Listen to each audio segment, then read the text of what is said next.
Check, check. Hello, everybody. Hello. Dr. Gerard couldn't be with us. He's off doing awesome things, so unfortunately you're stuck with a couple of trombone players today. Please help me welcome somebody who's very familiar to this school here. He's been here before. I've known him for several years through my capacity with the International Trombone Festival. We brought him on several years ago to help us out with the ITF Youth Workshop, so he's certainly a celebrity in the trombone world. This guy has 60-some million views on his YouTube channel, and I think it's like, 280,000 subscribers or something like that. So he's going to talk a lot about things that we don't normally hear much about around here, and I hope you enjoy it. So please put your hands together for Christopher Bill.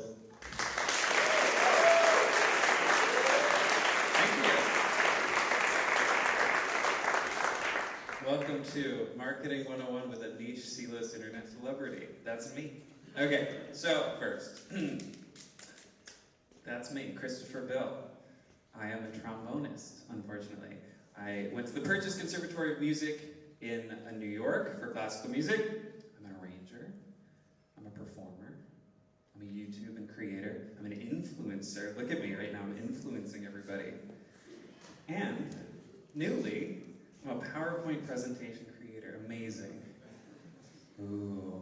All right, marketing and advertising ourselves, authenticity and perceived authenticity. So today we are going to talk about search engine optimization, customer relationship management, customer journey, micro moments, analytics, algorithm, synergy, how to Google business words to make yourself look smart. Okay, so we're not actually going to talk about any of that. What we're going to talk about is authenticity and perceived authenticity. So, how did you feel when I was going down this list? Some people are kind of into it, and I appreciate that. That's not what you're supposed to be. You're supposed to be like, oh my god. I mean, I kind of play it up a little bit, and I should do it really, way more boring, but I can't bring myself to do it. But if I'm just like, search engine optimization, CRM, right? The authenticity is lost. And it's a little bit because it's pre-programmed on here. But let's just pick one of these. So I don't know, micro moments. Anybody know what micro moments are? No, okay. So micro moments are when you are in your day and somebody's like, how tall do you think Shaq is? And somebody's grabs their phone and oh, when you grab your phone, that's a micro moment. In the industry, we have words for everything. And so micro moments, it's the whole point of the industry that I'm in is to get people on their phones. We got you now. But if you're in your life, living your lives, we don't get you. And so the micro moment is that thing that makes you grab your phone. Okay? So the way I just explained that was not with a PowerPoint where we're just a micro moment but it's perceived authenticity. I'm talking to you, I'm looking at you, and that is actually what we're talking about today. Because we're all going to use that in our lives. So I can explain this very, very boring list of terms, but in a way that is perceived as authentic. It makes you feel comfortable, makes you feel like I'm talking to you. And I'm saying feel like, because it's perceived authenticity, it's not authenticity. Because I've done this talk a million times before, right? So I know what I'm gonna say. It's perceived authenticity, right? Now, I keep lying to you. I know. That's the point. So, how did you feel? Think about how you felt when I said, I've done this talk a million times before. At one point you're like, oh my gosh, okay, well, so we're gonna hear his talk and he's not gonna deviate from that. It's a TED talk at that point. But you also kind of relax a little bit because you think I'm gonna hit major points and then it's gonna come to a nice conclusion and you're like, oh good, and now I can go on with my day. You relax a little bit. I've actually never done this talk before, okay? So, maybe I have, maybe I haven't. You'll never know. It's perceived authenticity.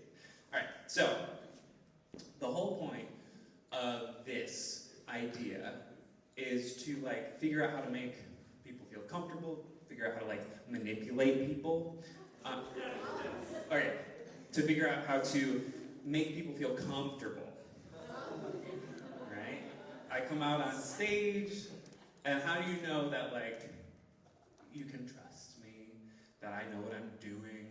So, okay, what is it actually? This is in person on stage, but it's also what I do, which is staring at a camera by myself in my room. It's the same concept. It's making somebody feel like you're talking specifically to them, making people feel like you're in control, that they can relax. So, body language, right? We know this. Inherently, you might not be able to know why it's happening, but like, if I'm like speech patterns, if I'm breathing heavy, if I'm like, okay, what is it? Like you internalize that. Whether or not you know how to see it, like your brain knows what's happening. And that's just body language. It could be on camera, it could be in person, it could be one-on-one, it could be on stage. So, faking confidence. You will never know if I'm actually confident or not. Because I know how to fake it. You'll never know. But you trust me, you relax a little bit. It makes the whole room go like, okay, I'm fine. For however long we're here, we're good. How long are we here, by the way? An hour. Okay. Somebody want to tell me when we're done? Or like 10 minutes before now. Okay. Somebody raise your hand. Okay, you're in charge of telling me when there's 10 minutes left. Great. Okay. Actually being confident. Of course, that's the goal. If you're like a little wrong in the head like me, how many people are singers? Okay, so you all know. Okay. Some of us are just actually confident for no reason, and we have no reason to be, and we are anyway. So if you're not that one, we gotta learn how to fake it by faking the first two: body language and speech patterns. And then the question is, how can you test those limits? And that's how you actually know what's actually happening. The relationship with an audience, the relationship with somebody, like, am I allowed to lie to you all day? Probably not. At a certain point, you'll be like, what's real? And you'll leave or something, right?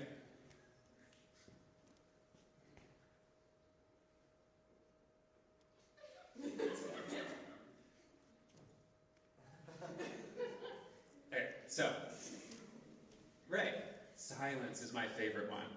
Because when I come out on stage, okay, imagine this. You come out on stage, and you don't have your sheet music. It's over there somewhere, you don't exactly know where, right? There's two ways to do that. There's one to be like, and like you run off, and you come back, and you're freaking out. The other way is to go, hi everybody, I just wanted to introduce myself. I'm Christopher. I'm so excited everybody's here today. Before we get started, we're still setting up a little bit. I just wanted to thank you all for being here. It means the world to me. So we'll be just about 60 seconds, we'll be ready to go. Okay, where's my sheet music? Oh my god, oh my god, oh my god, oh my god. Okay. Thank you. Bow and put the sheet music up. Right? There's two ways to do that. And there's always a way to make people feel comfortable. Maybe you come out. I had this happen in Atlanta years ago. At the beginning of my tour, my flight was delayed. And so I was supposed to get there before lunch, rehearse with the people. I had only met two of the people once before. One of them I had never met, that I was playing in a quartet with.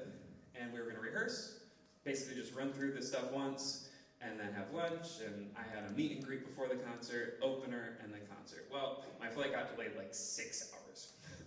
And so by the time I was taking off from New York to Atlanta, I told the opener, like, wait 30 minutes and go on 30 minutes late. I will be flying in, but now it's rush hour, so maybe I'll get there in time for my own concert. And so I get there, I walk up on stage, I hand the sheet music to the other musicians, I shake the guy's hand, I say, nice to meet you, but I'm holding the mic, I say, nice to meet you, right? And then I go up to the audience and I say, okay, like, here's the deal.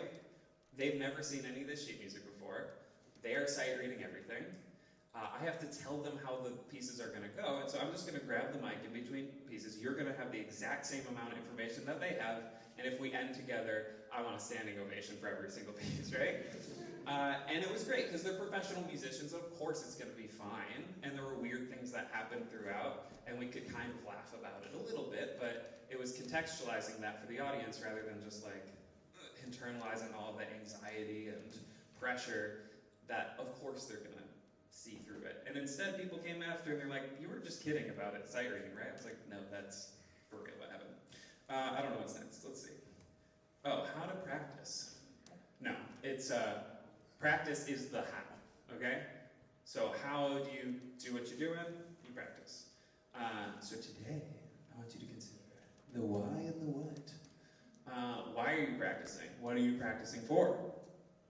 Because all we've done is the how. We get here, we're like, we're going to get great. We're going to be amazing musicians. But why and how? Or why and what? We got that. So, what are you trying to do?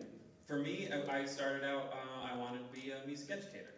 And then I decided maybe I wanted to be an orchestral musician.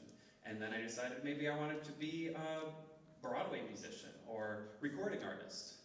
And then I became a YouTuber. That was nice.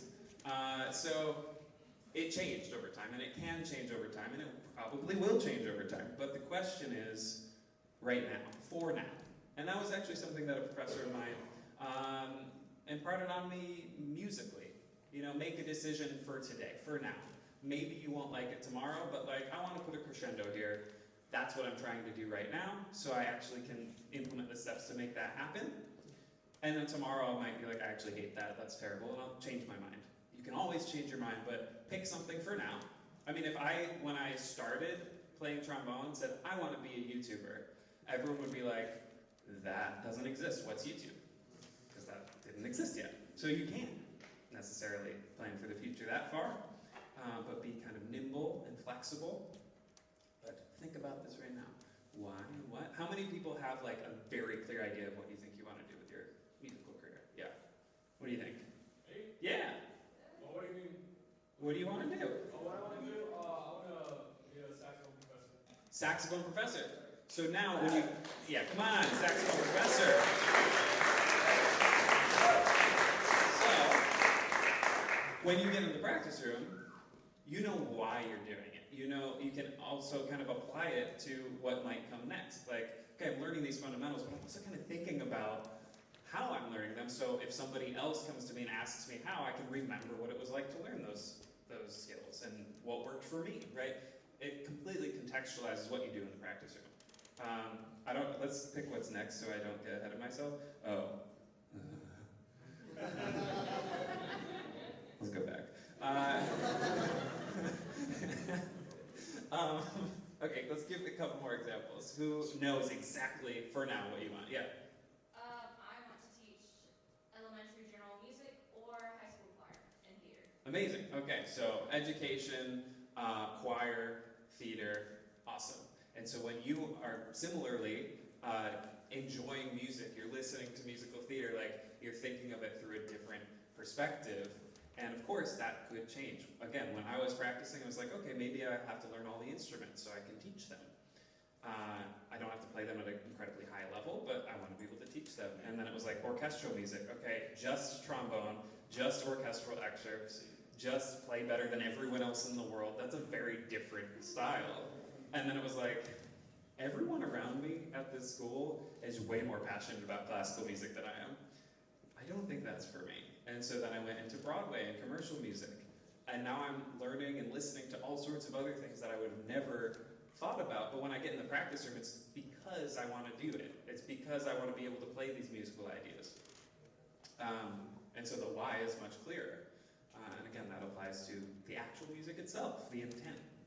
Give me one more example. Yes? I want to be a military musician. Military musician. That's a very specific, right? Keep it going. Keep going for a choir director. Keep going for a choir director.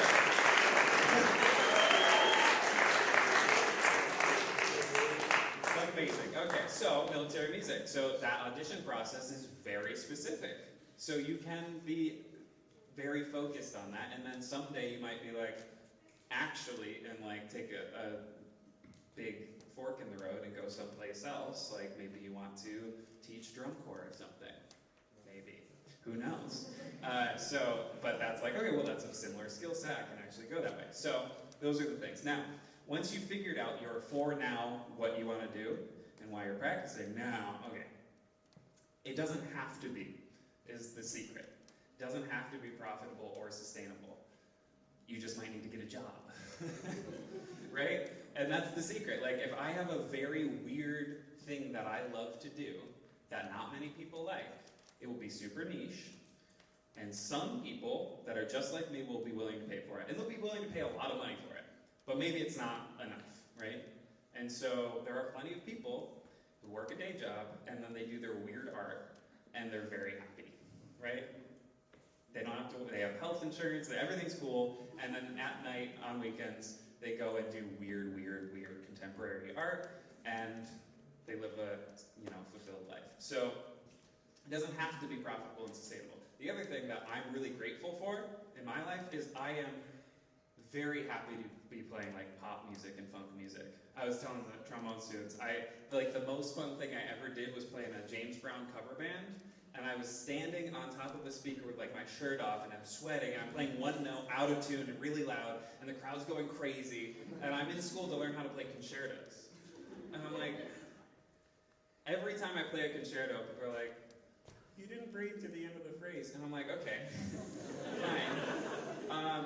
Why can't I play an out-of-tune F and have people go crazy? So that fulfilled me because I feed off of like the audience interaction. That's what really is meaningful to me. Half of it, 50% that, 50% the music itself. But some people it's not fulfilling enough to do that. And so I'm grateful that it is for me because it's very profitable to make an audience go crazy on one note. And it's less profitable to play concerto. But the question is not only is it profitable and sustainable, because maybe that second step is not to get a job, the second step is to make it profitable and sustainable, right? So when I started making pop covers on YouTube, that wasn't a job. So I came around to it where I was like, okay, I've learned how to diversify my income and have a Patreon and sell the sheet music and repackage them for TikTok and Reels and YouTube Shorts and have a lesson series on Teachable and all, you know what that is? Synergy. Anyway, so I figured out how to make it profitable and sustainable where I can just do that and have a career. So it's either get a job, make it profitable and sustainable, or it already is, right? If you make it into a major orchestra or something, like, okay, you're probably good. But if you want to do something, if something else really speaks to you, you do have to be thinking about it. And it doesn't have to be profitable and sustainable, you just might have to supplement that with something else that maybe you like to do, maybe you don't. A lot of my friends in New York play on Broadway, and they don't love it. It is the same music every day. After about 10 weeks, you don't read the music anymore. You might read a book while you're playing. Like, literally, I've seen it many, many times. Not while you're playing, but like in between phrases, You just like turn the page and read. It is not a fun job for a lot of people. Some people it is, but for a lot of people it is very boring, not musically fulfilling, and it pays the bills. So they do that, and then they do their thing, right? So your day job might be playing your instrument or singing, but it might not be the thing you want to do. So think about it, or think about those ways to make it accessible, right, for the masses. Most people don't want to hear a trombone player, but here I am. So, okay. Oh, look at that. Okay. Okay, if a virtuoso plays to an empty hall, do they even make a sound? Right, so you sound awesome, you're doing something great, something new, something that nobody's ever done before, and it's incredible. But like, how do you get people to care, right? I was also talking about this a little while ago. My whole thing was like making YouTube videos for a decade. I could make the most incredible YouTube video that's like the most virtuosic playing, the most accessible. It's a pop tune, but it has crazy things. It has quotes of symphonies. Like, I could do something incredible. But if nobody clicks on the video, no one will ever know that it was awesome. So I have to make an engaging thumbnail where I like make a face and put like, is this the craziest thing you've ever heard on trombone? And then like the title is like, wait till the end, you won't believe it, right? Like something like that, right? You have to do that, or something that works. It doesn't matter what it is, but you have to get people to care, or else they'll never know that like you're incredible and you made that thing and you spent all this time practicing. It doesn't matter. That's where it starts. When you leave the practice room, it's like, okay, now that I feel like I have something to share with the world, now I have to like convince people. So how do you convince people? Well, I have great news. There's one really easy place to start.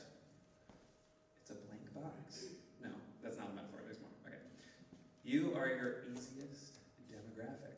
Somebody who's exactly like you, but isn't you. So, who wants to, let's see, do something soloistic or small ensemble? Yes, what do you want to do?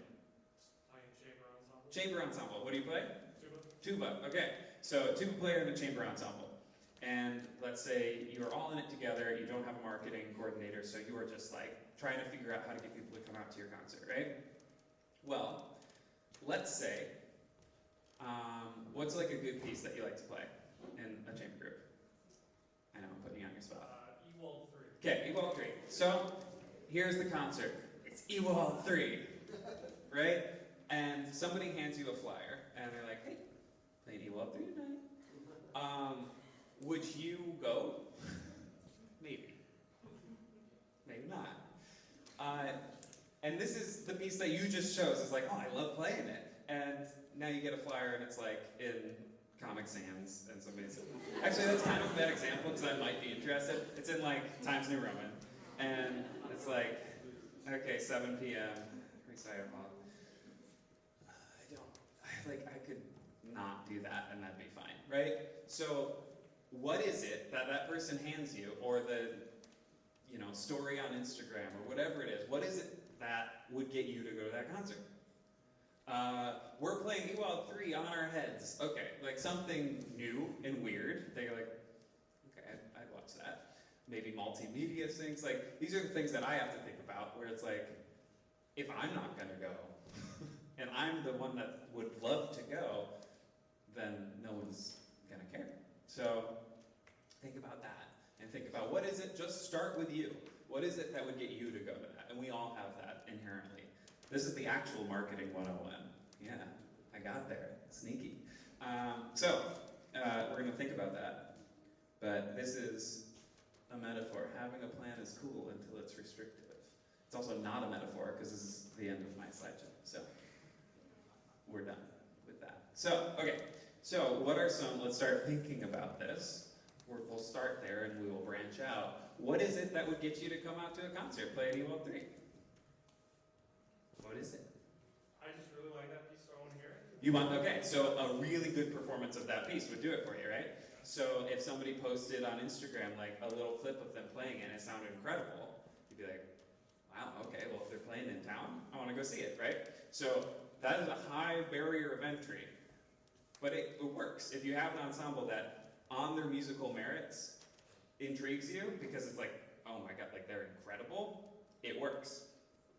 But with a piece like that you've heard a million times, it's like, it better be really good, right? So it does work. That's a completely viable marketing solution to just be like, it's just going to be incredible, and people can't ignore it.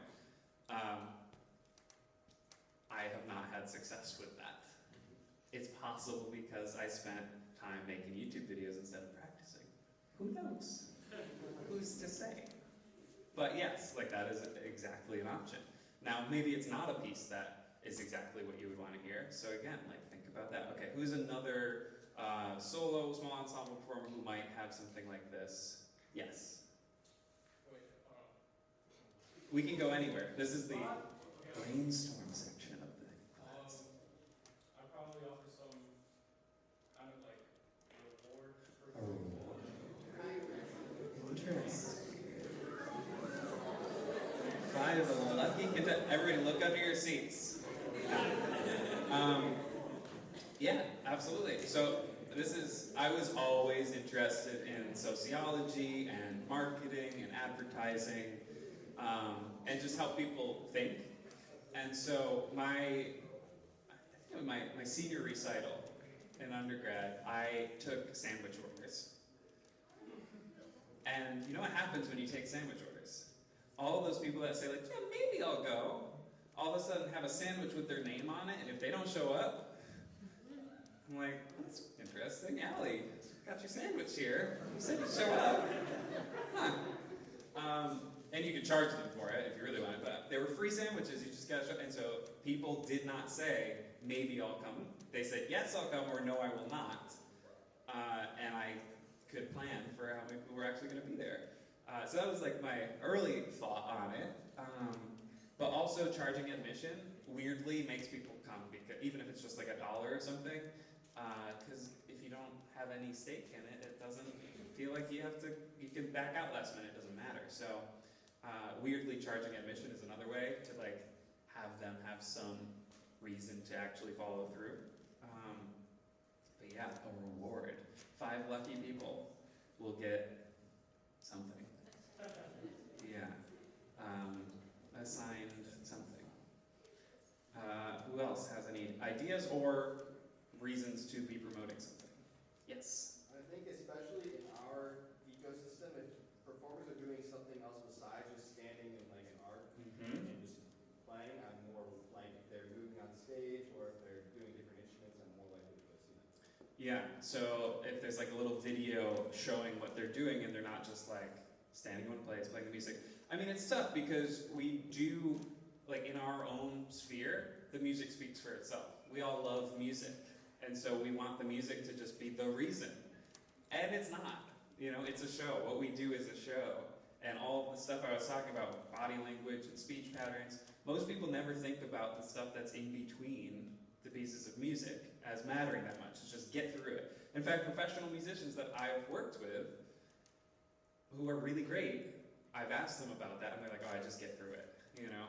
I'm not there to talk, I'm there to play, and it's like, it's about the interaction with the audiences. And the really successful, like soloists, know how to make a connection with an audience or tell a story and be like, this is what I'm thinking about when I'm playing the piece of music. It goes a really long way. And so the theater of it, right? And so the configuration of standing or what you're doing with that, it can make a big, big difference. And we think about it a lot in some of the conversations I've had with, I'm a marketing consultant now with things, I don't know, people pay me money and think their problems will go away. And so for big orchestras, and they're like, classical music is dying. And it's like, well, why are people not coming? Like, there's a reason, and it's this old style of show that we are not giving them something that's authentic anymore, that feels authentic. Yeah, anybody else? Yes, yes. Having a guest artist or a guest soloist. Guest artist or guest soloist, so like a big name comes in, or somebody. The secret with that is like, if you market it like it's a big name, it kind of works. Like, prove people why it matters, and they'll trust you. Like, oh, we're so lucky to have Christopher Bill in today. Okay. You know, how many people here had never heard of me like 6 weeks ago? Yeah, right? Like, nothing means anything anymore. Like, 60 million people, but none of you, you know? So, yeah, like, you kind of, internet celebrity, or celebrity in general doesn't mean anything anymore, and so people just kind of trust. And so you can totally do that, be like, special guest, and yeah, if you bill it like that, I'd be like, oh, okay, interesting. Yeah, anything else? Yeah. If there was like a created like multimedia presentation to go along with it, like someone made a film to go along with Equal 3 or like there were like something of that. Yeah, multimedia. I love multimedia performances.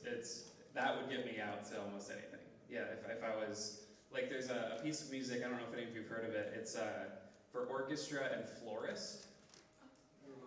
A couple nods, yeah, so literally like, it's Applebaum, it's this whole orchestra thing, and like the florist has like music. It's like, okay, you have to do this, and then you have to do that, and so by the end, the entire stage, there's like ladders and stuff filled with flowers and this huge arrangement that's part of the piece, right? Like you do something really weird and crazy, and I'm like, well, I want to see that. Like I can't see that anywhere else, right? And so that's the idea. Like, why do I have to come to this? I can't see that anywhere else. Something not improvisational, but new or improvisational, right? There's one called Brooklyn Babylon. That was this like jazz orchestra piece, and this person was painting this huge thing, this huge mural over the entire back of the stage through the whole thing, kind of drawing out what was happening throughout the performance, and at the end, took a roller and painted over the entire thing with black ink. And you're like, I but then you're like, right, I had to be here right now to see it, and it makes it special. It makes it something that you want to see again. And yeah, there are ways to think about that multimedia in a way that's like, yes, I could watch a YouTube video of this. Yes, I can watch a TikTok and get some sense of what's happening, but you have to be there to really understand it. And that's how to get people out to something. Or watch a video, right? Which is what I do. Anybody else? Yeah. Fight.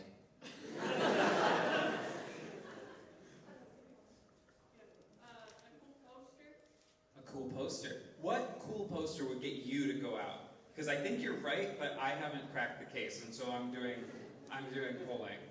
What cool poster would make you do it? Me personally, anything that's like got cool poppy colors, something that's got like graphic design beyond like just text on a picture. Like it's got some illustrations on it, and you know. Yeah, it's got to draw you in. Yeah. Like, you have to be looking at it before you read it. Yeah, I had one that, it got people to look at the poster, it didn't get people to come out, but it was, we photoshopped our heads, it was a duet concert, and we photoshopped our heads on like a lot of different famous movie posters, and then like changed the font to say like, you know, brass concert or whatever. Like Blades of Glory, it said like Brass of Glory and that kind of thing. And at one point it was like, do you like trombone music? Come anyway. Like, being like self-aware and that kind of thing. Like, if any of you have seen like the Wendy's and Arby's like Twitter accounts, like if you are self-aware and willing to pass the threshold of professionalism, like it'd be actually edgy and not professional edgy, which we all see right through, you know. The like Mountain Dew commercial edgy versus like, oh my god, did you hear what Arby's like tweeted? Like that's crazy. You can't say that. That is the authenticity, like pendulum. It's like Jimmy Fallon versus, you know, not Jimmy Fallon. Where like you're never going to cross the threshold of being fired, where maybe they will. You're like the social media manager better know what they're doing. So yeah, I like being a little bit further down that road than I think most people would be comfortable with because they want to get a job later. But yeah, come anyway. Okay, and then you had one? Yeah, you touched on it a little bit earlier. I go to concerts to see something that I haven't before, whether that be interesting music or funky ways to use an instrument, that sort of thing. Yeah. Can you give me an example of something that you went to see that was like, oh my gosh, whether you expected it or not? Convo last semester, the percussionist using the violin bows on the guitar bows. Yeah, right? Using instruments in untraditional ways. Any other examples of things that you've gone to see that maybe you expected to love or you were like pleasantly surprised by? Nobody's seen anything they liked. Cool. That's not great. I need something. Yeah. Okay, there was one recital that I went to. It was here at Schwab, I think, where somebody was doing their senior recital, and they came out for this musical theater piece wearing like a blue dress. The next thing you know, it was Velcroed on, and she like ripped it off and released a white dress underneath with pearls. So it was like this big old grand costume change right in front of our office. Was it in the middle of a piece? Yes. Oh my gosh, I love that. Yeah, right? It's a show. And we are so afraid of like lowering ourselves to that standard of putting a show on and taking anything away from the music. Especially like female presenting people where it's like, I am wearing a dress that's like really flashy and stuff. It's like, oh, you're taking away from the music. It's like, no, we're putting on a show. I mean, I wear crazy things all the time on stage. And I like make excuses for it because it's fun. And I'll say like, if you can't sound good, you better look good. But like, again, it's just a fun thing to say. Like the point is, you want people like engaged and having something to look at or something to see. There's a piece that I used to play that I wrote. It's an original piece Good luck trying to get people engaged with an original piece, right? And so what I did was I came up with a story after I had written it, by the way. It has nothing to do with, it was a thing that I did in school that I rearranged and made it into a full piece for a trombone ensemble. By the way, good luck getting anyone to care about a trombone ensemble original piece. Yeah, we're a few steps away from everyone leaving. But I came up with this story, right? And I don't even remember the whole thing, I'd have to go back. But it was basically, each section had a very distinct style that was evocative of like cinematic things. And so the intro sounded like a sunrise. Again, I'm not gonna remember everything, but at one point it went into like a 12/8, I was like, okay, that's pirates, right? There was, a love theme, right? And so I explained this thing to the audience, this whole story, in order, right? And I had hand symbols, so it was like sunrise, right? Or like a heart beating, or a pirate frog. It was frogs, I don't know. And so I had the whole thing, right? And I explained the whole story in really big detail, and it took forever. And I was like, okay, so do you know like how the story goes? And I'd like put the microphone down to an audience member and be like, okay, let's go through it again, right? And so I go through it again, but like shorter. I'm like, do you know now? And so then we do it shorter. And by the end, I'm just doing the hand symbols, and they're saying what the hand symbols mean, right? They're like sunrise, like love theme, pirate frogs, right? And so now we play the piece. And in the middle of the piece, I like turn around, and I do like the hand symbol. And I was like, ah. And then all of a sudden, like by the end of the piece, when we get to the pirate frogs point, I turn around, everybody laughs. I don't even have to do it. Everybody's engaged through the entire thing because I made it a show. I made it into a story that you could follow. I mean, this is like, I'm bringing out my classical music terms here. The fin de siècle. Anybody know what that means? The turn of the century, 1900, where there was a big debate between absolute music and program music. Absolute music, music that just stands on its own, there's no story around it, it is just music, versus program music where you like write program notes like this is what it's about, it's telling a story.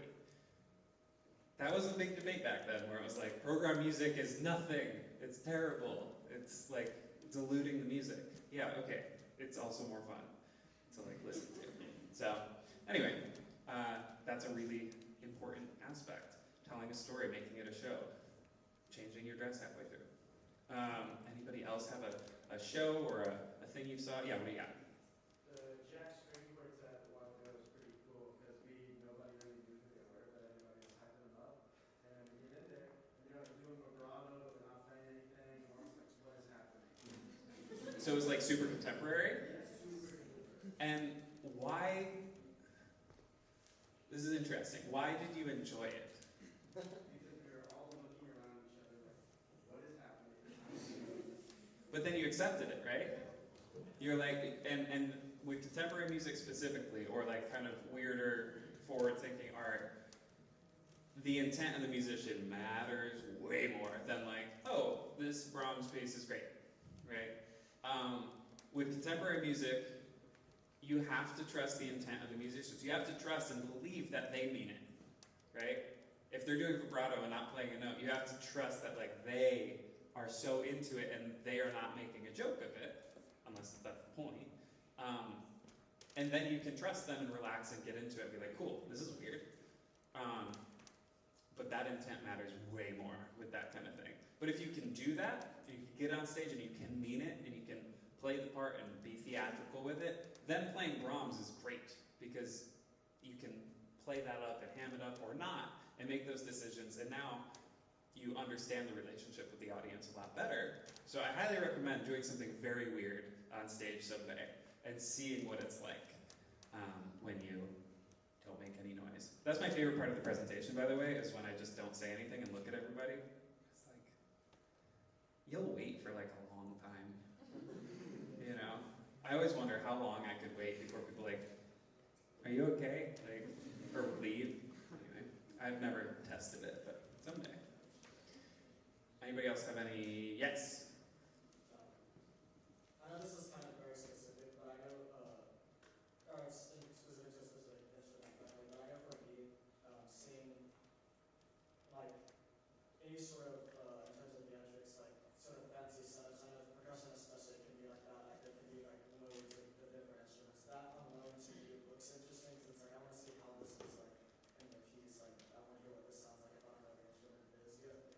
Yeah, yeah. So a very big theme is seeing something new that you haven't seen before, right? Which is why when we go back to Ewald 3, I'm like, that's the hardest one. When you have all these preconceived notions, it's like, well, I haven't heard it before, you know? How are you gonna make it different? Are you just gonna play it better than everyone else? Okay. Like, that's scary for me. That's also why, like, my channel is classical trombone, and you, like, will rarely see me play classical music, because I'm petrified. Like, everyone else is, you'll just be hearing me do a worse version of what they've done, probably. So just listen to theirs, they're great. So yeah, seeing something. Now, going back one step with these examples, why did you go to that concert, right? Like, why did you go to the violin concert? Why did you go to the one where somebody changed the dress? What brought you out to those places? Supporting a friend? Yes. What about you? What brought you out to contemporary? Their reputation, I guess. The reputation. Interesting. I guess that's why people come to my things. Yeah. Yeah. Okay. What were the other examples?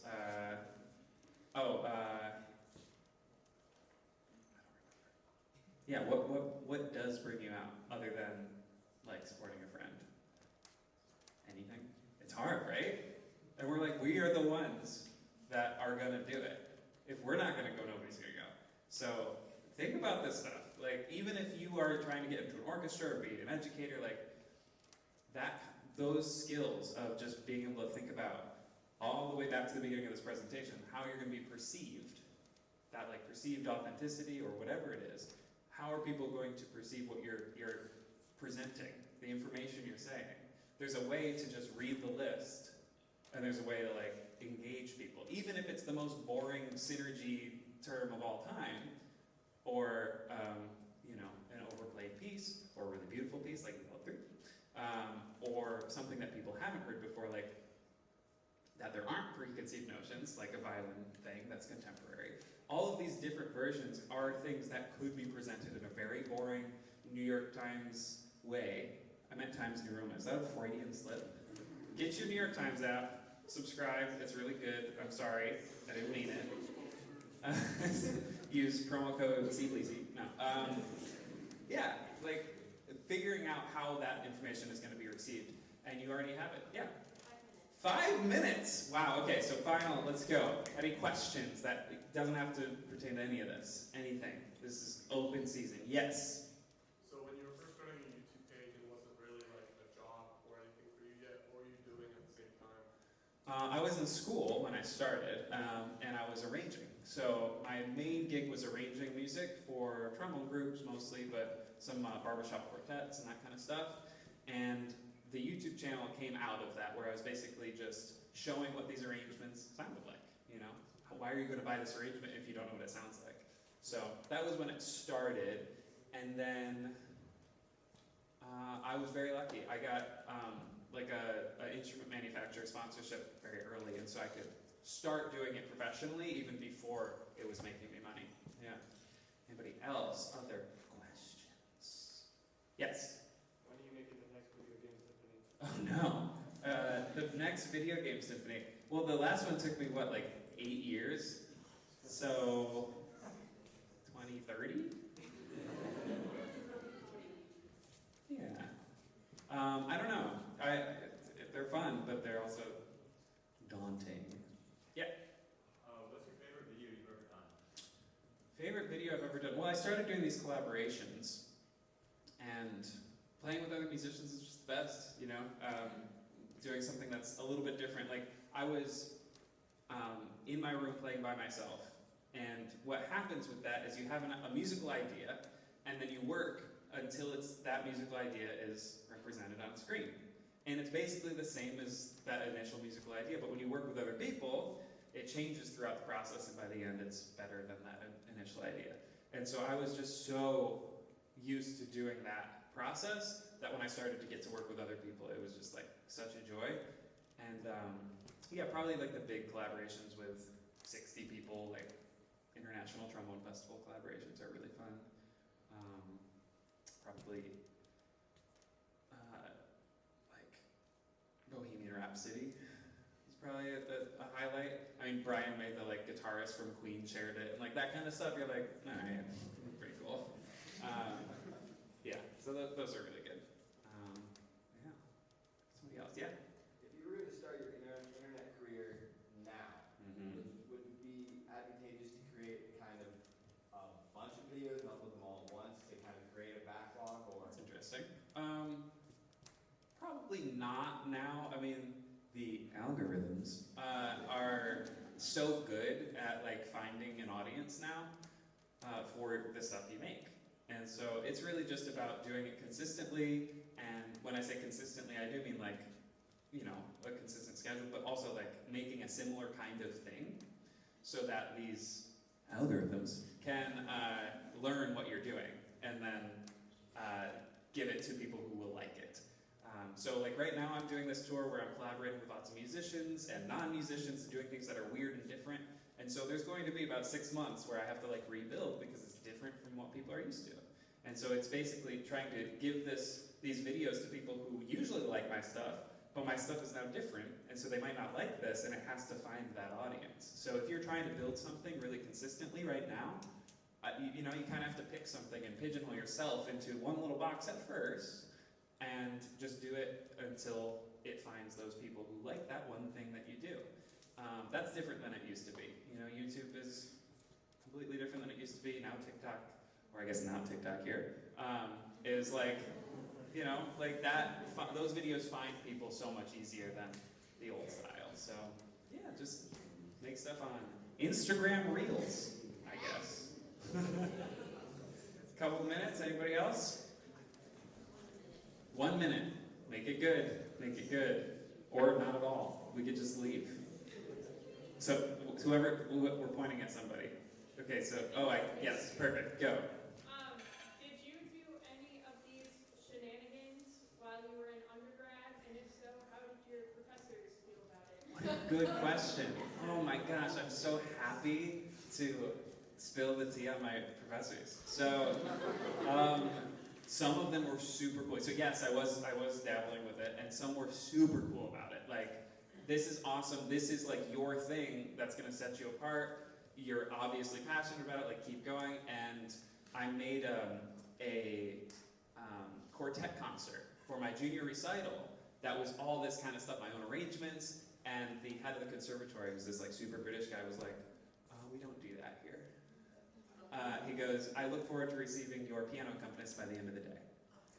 And I was like, okay. And so I did 2 recitals, and I didn't invite anybody to the one. I literally set up a camera. It was my trombone professor and the head of the conservatory, and that was it, and my piano accompanist. And then I did my one where I like invited my family and my friends. We did a quartet concert, all of my like, you know, my arrangements.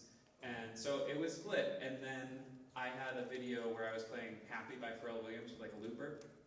Went super viral like February or March of my last semester. And all of a sudden the head of the conservatory was like, "This is pretty cool. Kind of interesting. Do you consider like partnering with the school to do it?"